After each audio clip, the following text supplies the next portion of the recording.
Bismillahirrahmanirrahim. Sahabat, pernahkah Anda merasa sudah bekerja siang malam, tenaga terkuras, waktu habis, namun dompet tetap kosong? Utang justru makin menyesakkan dada. Dan pada satu titik, hati mulai bertanya pelan, apakah Allah tidak mendengar doa-doaku? Tunggu dulu, masalahnya seringkali bukan pada kurangnya usaha, melainkan karena kita belum memegang kunci yang tepat untuk mengetuk gudang rezeki Allah. Dan malam ini saya ingin mengajak Anda membuka satu kunci kecil yang hanya butuh kurang dari 5 menit setelah maghrib, namun mampu mengubah arah hidup seseorang bahkan dalam hitungan hari. Bismillahirrahmanirrahim. Assalamualaikum warahmatullahi wabarakatuh. Syukur alhamdulillah kita masih dipertemukan kembali di channel ini. Salawat dan salam selalu dan tetap tercurahkan kepada junjungan kita Nabi besar Muhammad sallallahu alaihi wasallam. Allahumma sholli ala sayyidina Muhammad wa ala ali Sayyidina Muhammad. Harapan dan doa saya, semoga hari ini Allah lapangkan rezeki kita, Allah ampuni dosa-dosa kita, panjangkan umur kita dalam keberkahan, dan semoga kita semua diwafatkan dalam keadaan beriman. Dan jangan lupa tuliskan sholawat di kolom komentar ya sahabat. Insya Allah itu akan menjadi tanda cinta kita kepada Rasulullah Sallallahu Alaihi Wasallam, dan semoga kita semua mendapat syafaat beliau di hari akhir nanti. Amin ya Rabbal Alamin. Sahabat beriman yang dirahmati Allah, mari kita awali perjumpaan ini dengan doa untuk menyatukan hati kita kepada pemilik seluruh alam semesta. Ya Allah, jika rezeki kami masih tertahan di langit, turunkanlah. Jika ia tersembunyi di bumi, keluarkanlah. Jika terasa jauh, dekatkanlah. Dan jika terasa sempit, lapangkanlah sekarang juga. Dan sebagai tanda kesungguhan hati, mari kita bersolawat kepada junjungan kita Nabi Muhammad sallallahu alaihi wasallam. Allahumma sholli ala sayyidina Muhammad wa ala alihi sayyidina Muhammad. Sahabatku, dalam Islam, rezeki tidak hanya datang dari keringat, tetapi juga dari ketakwaan dan kedekatan hati. Ada rezeki yang dicari dan ada rezeki yang mengejar. Rezeki yang Allah sebut sebagai min haitsu la yahtasib, dari arah yang tidak disangka-sangka. Mengapa waktu maghrib begitu istimewa? Karena ia adalah batas antara siang dan malam. Para ulama menjelaskan, di saat matahari tenggelam, amal siang diangkat dan rahmat malam diturunkan. Di waktu itulah doa memiliki jalan yang lebih lapang.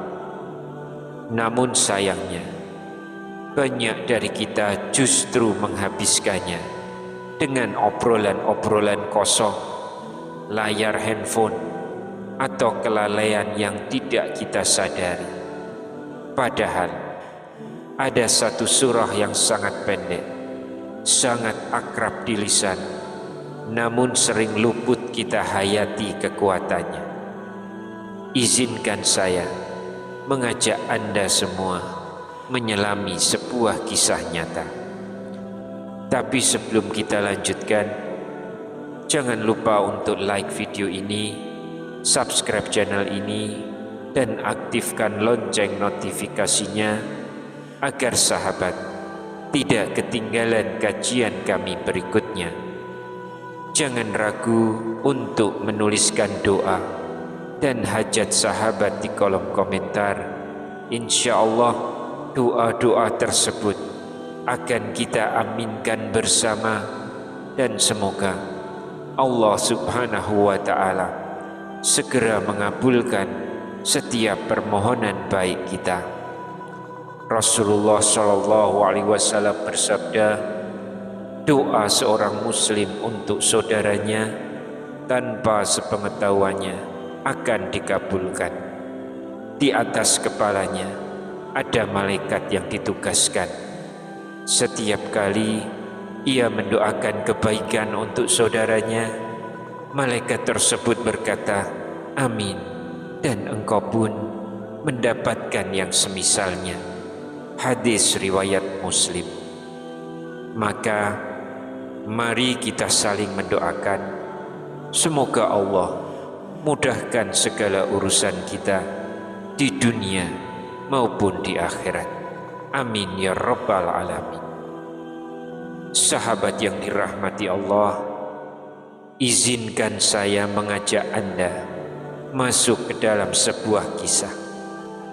Bukan kisah orang kaya raya, bukan pula kisah ustadz terkenal, melainkan kisah seorang ayah biasa yang berada di titik paling rendah dalam hidupnya. Namanya kita sebut saja Bapak Fulan. Ia bukan pemalas, ia bekerja keras, banting tulang dari pagi sampai malam. Namun hidup seolah terus menekannya dari segala arah. Usahanya bangkrut, ia tertipu rekan bisnisnya sendiri. Utang menumpuk tanpa tahu harus dibayar dari mana. Dan ujian itu belum selesai. Istrinya jatuh sakit, membutuhkan biaya pengobatan besar dalam waktu yang sangat sempit. Sore itu menjelang maghrib, Bapak Fulan duduk terdiam di teras rumah kontrakannya yang sempit. Di tangannya hanya tersisa uang receh, bahkan tidak cukup untuk membeli 1 liter beras. Dari dalam rumah terdengar suara anaknya menangis pelan karena lapar. Tangisan itu tidak keras, namun menghantam jantungnya sebagai seorang ayah. Di saat itu ia merasa gagal.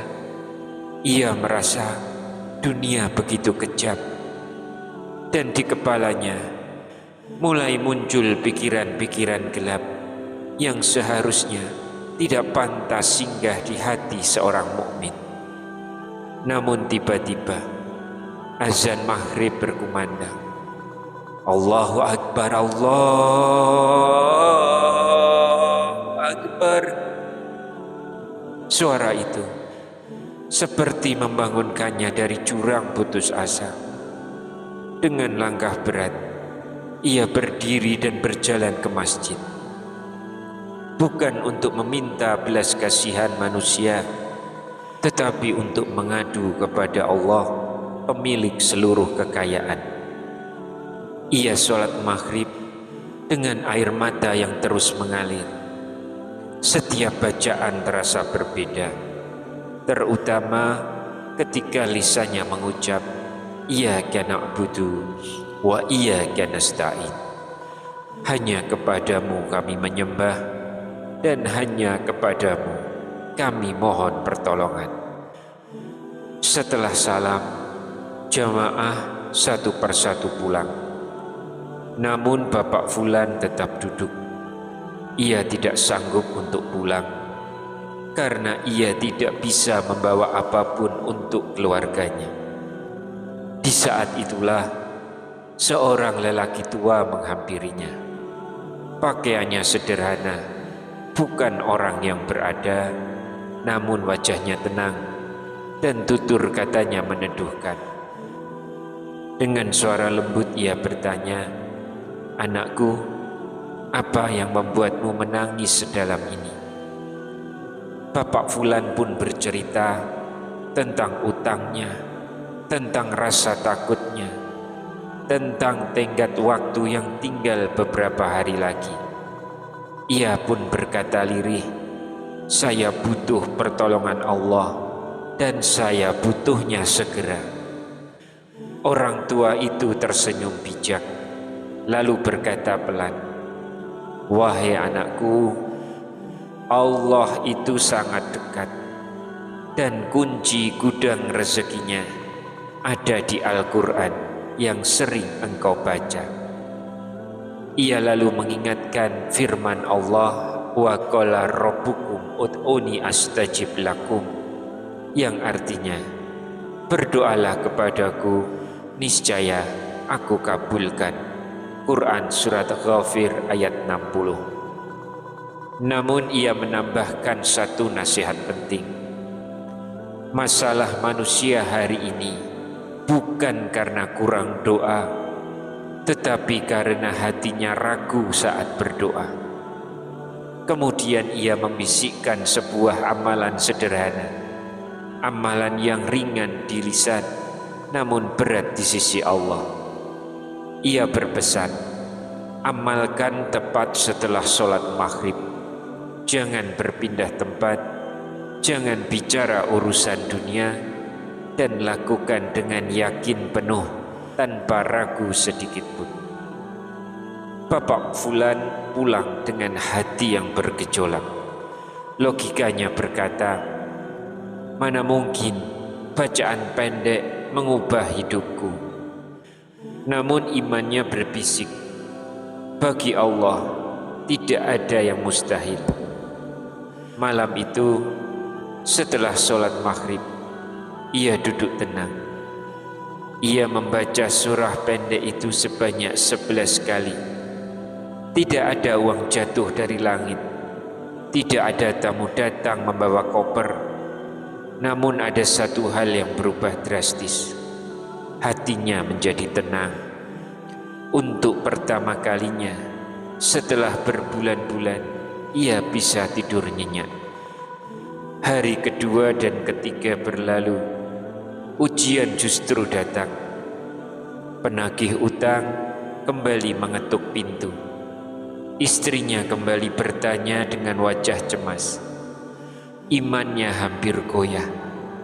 Namun ia ingat satu hal, Allah tidak pernah ingkar janji.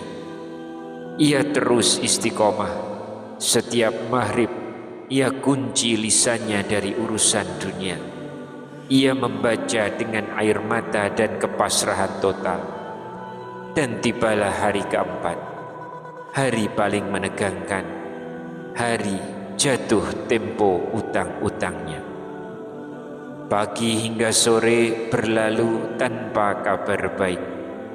Menjelang maghrib, hatinya hanya bisa berkata, "Ya Allah, aku ridho dengan keputusanmu." Selesai membaca amalan itu, baru saja tangannya diusap ke wajah. Tiba-tiba terdengar suara mobil berhenti di depan rumah. Ada ketukan pintu. Saat pintu dibuka, berdirilah seorang pria rapi, teman masa kecilnya yang telah puluhan tahun tidak bertemu. Pria itu memeluk Bapak Fulan sambil menangis. Ia berkata, "Entah kenapa selama beberapa hari ini namamu terus muncul di pikiranku. Hatiku gelisah sampai aku harus mencarimu." Tanpa banyak bicara, ia menyerahkan sebuah amplop tebal. Bukan pinjaman, bukan utang, tetapi hadiah dan amanah. Jumlahnya cukup untuk melunasi utang, bahkan cukup untuk memulai hidup baru. Bapak Fulan gemetar. Ia bersujud di teras rumahnya. Allahu Akbar. Janji Allah itu nyata. Sahabatku, kisah ini bukan tentang surah Al-Ikhlas semata, tetapi tentang hati yang benar-benar bersandar. Rezeki punya alamat, dan alamatnya adalah keyakinan penuh kepada Allah. Surah Al-Ikhlas adalah deklarasi tauhid. Ketika tauhid kita lurus, Allah sendiri yang turun tangan mengurus hidup kita. Malam ini Anda sudah tahu kuncinya. Tinggal satu pertanyaan. Apakah Anda mau mempraktekannya dengan yakin dan sabar? Sahabat, mari kita tutup dengan doa. Ya Allah, Ya Ahad, Ya Somad, cukupkan kami dengan rezekimu, lapangkan hidup kami dengan keberkahanmu, dan jangan engkau serahkan hati kami kepada selainmu walau sekejap. Amin ya Rabbal Alamin. Jika kisah ini menyentuh hati Anda, tolong bagikan kepada orang terdekat. Bisa jadi satu share dari Anda adalah jawaban doa seseorang. Akhirul kalam, wallahu a'lam bissawab. Wassalamualaikum warahmatullahi wabarakatuh.